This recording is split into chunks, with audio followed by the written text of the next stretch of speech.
नमस्कार साथियों। दून पाठशाला में आप सभी का बहुत बहुत स्वागत है। और आज का जो पहला सवाल वो आपके सामने है। पहला सवाल आपके राइट टू सर्विस एक्ट के बारे में पूछा गया और आपको इनकी क्रोनोलॉजी बताने की सबसे पहले उसके बाद कहाँ पे ये राइट टू सर्विस एक्ट आया था। तो जो सेवा का अधिकार अधिनियम जो सबसे पहले आया था ये आपके 2011 में आपके पंजाब में आया था। और उसके बाद आपके 2012 में आपके असम राज्य में आया था। और 2013 में आपके गुजरात में आया था। और 2015 में आपके महाराष्ट्र में आया था। तो इस तरह से इनको आप सजाने की कोशिश करोगे तो जो ए ऑप्शन होगा ये आपका सही आंसर होगा। और जो असम राज्य है ये आपके पूरे राज्य है। और असम की राजधानी आपकी दीसपुर है और 1950 में इसको राज्य बनाया गया था। और जो महाराष्ट्र है इसको आपको 1960 में राज्य बनाया गया था। और महाराष्ट्र की राजधानी आपकी मुंबई है। और इसी मुंबई में आपके आरबीआई, नाबार्ड, सेबी का मुख्यालय, एलआईसी और का मुख्यालय है। और जो गुजरात है इसको भी 1960 में राज्य बनाया गया था। और गुजरात की राजधानी आपकी गांधीनगर है। और गुजरात भारत का सर्वाधिक तटरेखा वाला राज्य भी है। तो इसमें जो ये ऑप्शन होगा ये आपका सही आंसर होगा। तो अगला क्वेश्चन है। अगला क्वेश्चन कह रहा है कि ग्लासगो में प्रधानमंत्री नरेंद्र मोदी द्वारा घोषित पंचामृत लक्ष्य किससे संबंधित है। तो जो ग्लासगो है ये आपके यूके में स्थित है। और यहाँ पे आपके 2021 में COP26 का सम्मेलन हुआ था जिसमें हमारे प्राइम मिनिस्टर नरेंद्र मोदी ने पंचामृत का लक्ष्य दिया था। और इस पंचामृत के जो प्रमुख घटक थे ये थे कि 2030 तक नवीकरणीय ऊर्जा क्षमताओं को 500 गीगावाट तक बढ़ाना है। और कार्बन उत्सर्जन को 1 बिलियन टन कम करना है। और 2070 तक नेट जीरो कार्बन प्राप्त करना है। और नवीकरणीय ऊर्जा से आपके 50% एनर्जी की आवश्यकता को पूरा करना है। तो ये इसके प्रमुख घटक थे। तो ये जो पंचामृत का जो लक्ष्य था ये आपके जलवायु परिवर्तन से संबंधित थे। इस वजह से जो सी ऑप्शन होगा ये आपका सही आंसर होगा। अगला क्वेश्चन है। अगला क्वेश्चन करा कि अनुच्छेद 66 के अनुसार निम्नलिखित में से कौन भारत के उपराष्ट्रपति के चुनाव में हिस्सा लेते हैं। तो जो उपराष्ट्रपति का जो चुनाव होता है ये आपके आर्टिकल 66 के तहत होता है। और ये ध्यान रखना कि उपराष्ट्रपति के चुनाव के बारे में किसमें उल्लेख किया गया था, संविधान के अनुच्छेद 66 में। और उपराष्ट्रपति के चुनाव में आपके संसद के दोनों सदस्य या यूं बोलें कि लोकसभा राज्यसभा के सभी सदस्य शामिल होते हैं। इस वजह से जो ये ऑप्शन होगा ये आपका सही आंसर होगा। और राष्ट्रपति के चुनाव में आपके संसद और राज्य की विधानसभा के सदस्य शामिल होते हैं। अगला क्वेश्चन है। अगला क्वेश्चन कह रहा है कि अप्रैल 2025 तक भारत निम्नलिखित में से किस अंतर्राष्ट्रीय अभिसमयों या आयोगों का पक्षकार नहीं था। ये ऑप्शन कह रहा है कि जीव जंतुओं, वनस्पतियों के लुप्तप्राय प्रजातियों अंतर्राष्ट्रीय व्यापार पर सम्मेलन। तो इसका तो भारत सदस्य बना था। और जो साइट से इसकी स्थापना आपके 1973 में की गई थी। और भारत ने 1976 में इसमें सिग्नेचर करे थे। और इसमें साइट्स में अभी 183 देश शामिल हैं। तो भारत इसका मेंबर है। बी ऑप्शन कह रहा है कि विश्व विरासत सम्मेलन। तो जो विश्व विरासत सम्मेलन है इसमें भी भारत ने 1977 में सिग्नेचर करे थे। और भारत इसका भी पक्षकार है। और 1972 में आपके विश्व विरासत सम्मेलन की स्थापना की गई थी। और इसकी स्थापना आपके यूनेस्को के द्वारा की गई थी। और यूनेस्को की स्थापना आपके 1946 में की गई थी। और जो ये विश्व विरासत सम्मेलन इसका उद्देश्य है कि सांस्कृतिक और प्राकृतिक स्थलों की सुरक्षा करना है। जो व्यावसायिक सुरक्षा या स्वास्थ्य सम्मेलन है इसमें भारत ने अभी तक सिग्नेचर नहीं किए करे हैं। तो भारत इसका मेंबर नहीं है। जो अंतर्राष्ट्रीय विलेहिंग आयोग है इसका गठन आपके 1946 में किया गया था। और 1981 में भारत ने इसमें सिग्नेचर करे थे। तो इसमें जो सी ऑप्शन होगा ये आपका सही आंसर हुआ क्योंकि भारत इसका पक्षकार नहीं है। अगला क्वेश्चन है। अगला क्वेश्चन कह रहा है कि 101वां संविधान संशोधन किससे संबंधित है। तो जो 101वां संविधान संशोधन आया था ये आपके 2016 में आया था। और इसका संबंध आपके जीएसटी से था यानी वस्तु एवं सेवा कर से था, गुड एंड सर्विस टैक्स से था। तो जो डी ऑप्शन होगा ये आपका सही आंसर होगा। और जो आर्थिक रूप से पिछड़े वर्ग के लिए जो आरक्षण से जो संबंधित संशोधन आया था ये आपके 103वें नंबर का संविधान संशोधन अधिनियम आया था। और ये आपके 2019 में आया था। और निर्वाचन क्षेत्र की परिसीमन आयोग का गठन अभी तक 4 बार किया गया है। पहली बार आपको 1952 में किया गया था, अंतिम बार आपके 2002 में किया गया था। और बीच में आपके 1963 और 1973 में किया गया था। तो ध्यान रखना 1952, 1963, 1973 और 2002 में। ये पूछ सकते हैं कि कितने बार परिसीमन आयोग का गठन किया गया है, तो 4 बार किया गया है। और जो दल बदल कानून से संबंधित जो संशोधन था ये आपके 52वां संविधान संशोधन था। और ये आपके 1985 में आया था। और इस 1985 में जो 52वां संविधान संशोधन आया था इसमें आपकी 10वीं अनुसूची जोड़ी गई थी, या यूँ बोले कि दल बदल कानून से 10वीं अनुसूची का संबंध है। तो जो 101वां संविधान संशोधन था ये आपके जीएसटी से संबंधित है, इस वजह से जो डी ऑप्शन होगा ये आपका सही आंसर होगा। अगला क्वेश्चन है, अगला क्वेश्चन कह रहा है कि 21वां आसियान भारत शिखर वार्ता कहाँ संपन्न हुआ था।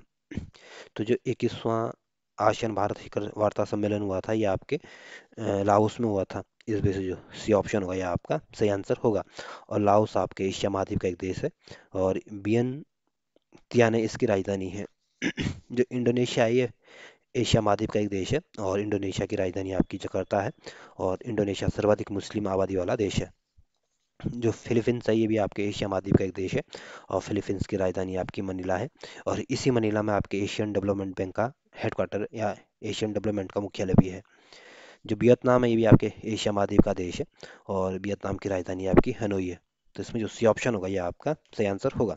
अगला क्वेश्चन है, अगला क्वेश्चन आपके राइट टू फ्रीडम के बारे में पूछा गया। अनुच्छेद 19 के अनुसार निम्नलिखित में कौन से अधिकार स्वतंत्रता के अधिकार में शामिल नहीं है।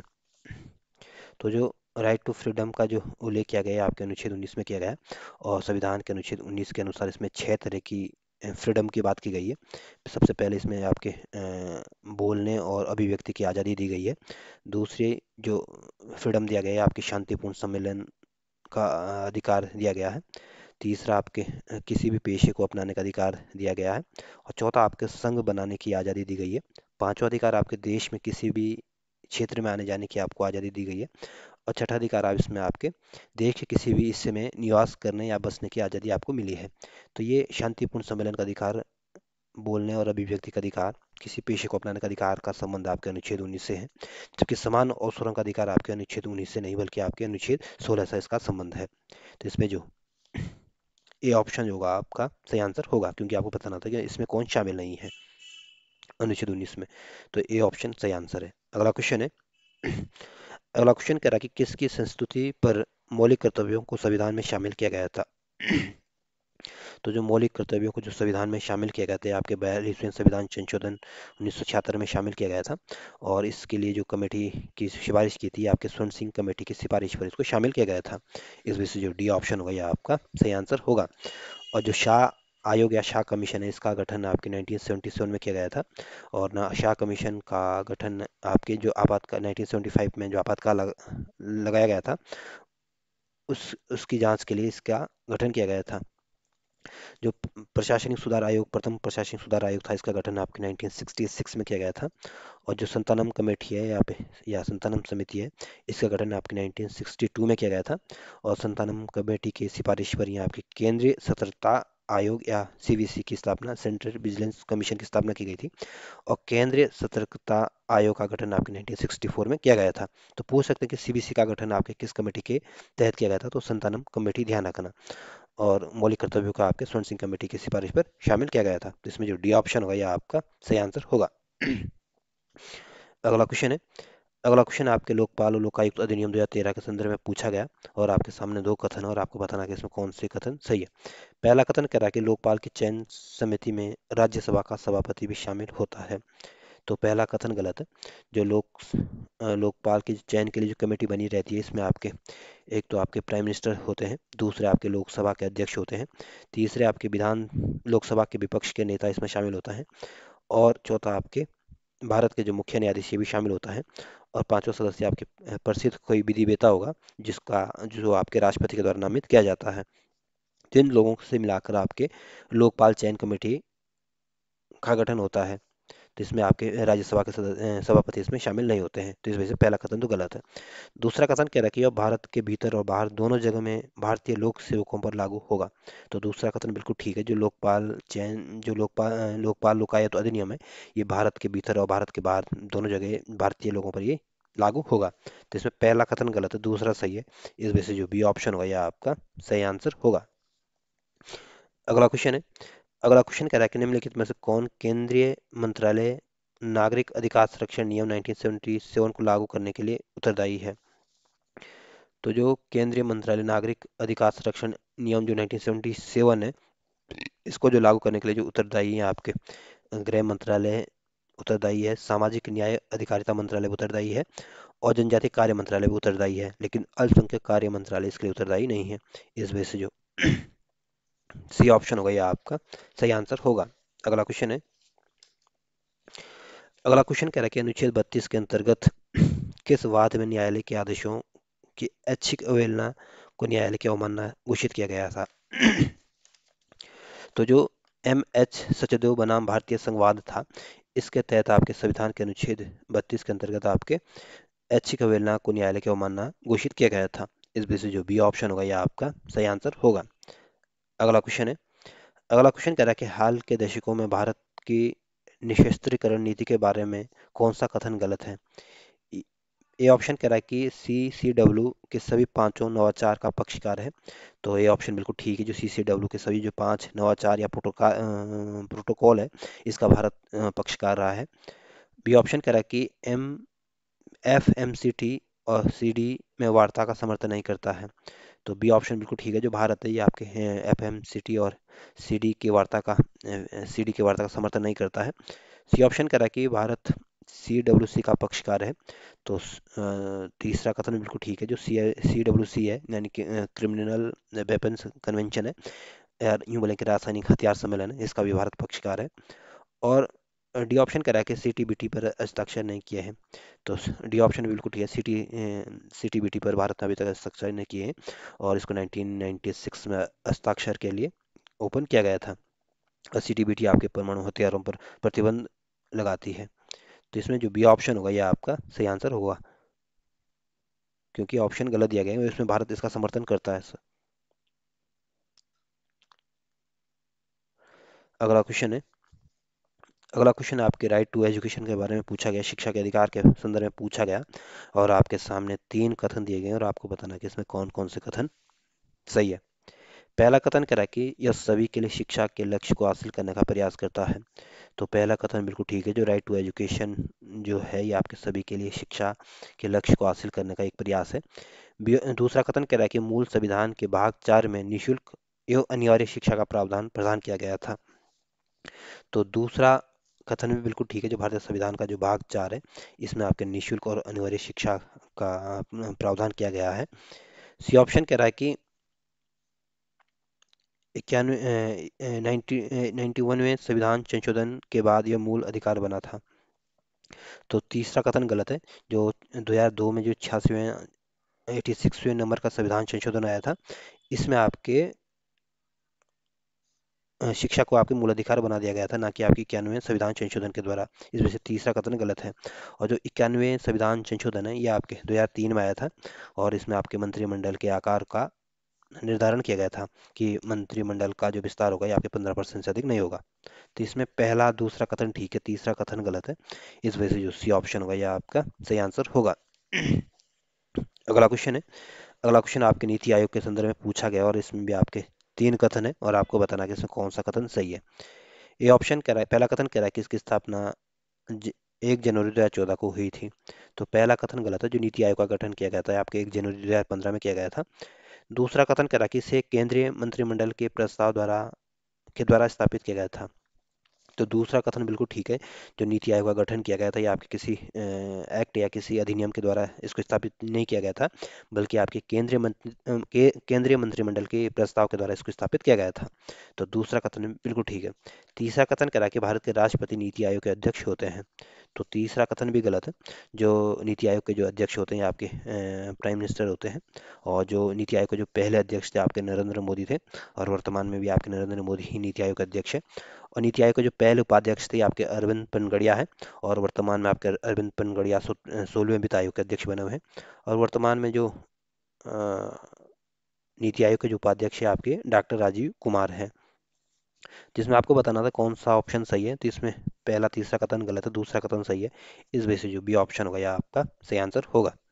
अगला क्वेश्चन है, अगला क्वेश्चन कह रहा है कि निम्नलिखित में से किस संवैधानिक संशोधन के द्वारा मंत्रिमंडल के आकार कुल लोकसभा के सदस्यों को 15% कर दिया गया था। तो जो 2003 में 91वें नंबर का संविधान संशोधन अधिनियम आया था, इस अधिनियम के माध्यम से मंत्रिमंडल का आकार कुल लोकसभा के सदस्य का 15% कर दिया गया था। जिसमें जो ये ऑप्शन होगा यह आपका सही आंसर होगा। और जो 74वां संविधान संशोधन अधिनियम आया था, ये आपके 1993 में आया था, और इसमें आपके 12वीं अनुसूची को जोड़ा गया था, और 12वीं अनुसूची का संबंध आपके नगर पालिका से संबंधित है। जो 92वां संविधान संशोधन अधिनियम आया था, ये आपके 2003 में आया था, और इसमें 92वें संविधान संशोधन के माध्यम से आपके 8वीं अनुसूची में संशोधन किया गया था, और इसमें आपके डोगरी, बोडो डोगरी, मैथिली और संताली को ऐड किया गया था। जो 86वां संविधानिक संशोधन अधिनियम आया था, ये आपके 2002 में आया था, और इसमें आपके 6 से 14 साल के बच्चों के लिए शिक्षा को मौलिक अधिकार बनाया गया था, और इसमें एक 11वें नंबर के मौलिक कर्तव्य को भी जोड़ा गया था, और ये माता पिता को ये कर्तव्य दिया गया है कि 6 से 14 वर्ष के बच्चों को प्राथमिक शिक्षा देना उनका मौलिक कर्तव्य है। तो इसमें जो ए ऑप्शन होगा, यह आपका सही आंसर होगा। अगला क्वेश्चन है, अगला क्वेश्चन आपको उत्तराखंड के मोबाइल न्यायालय के विषय में पूछा गया, और आपके सामने दो कथन है, और आपको बताना है कि इसमें कौन कौन से कथन सही है।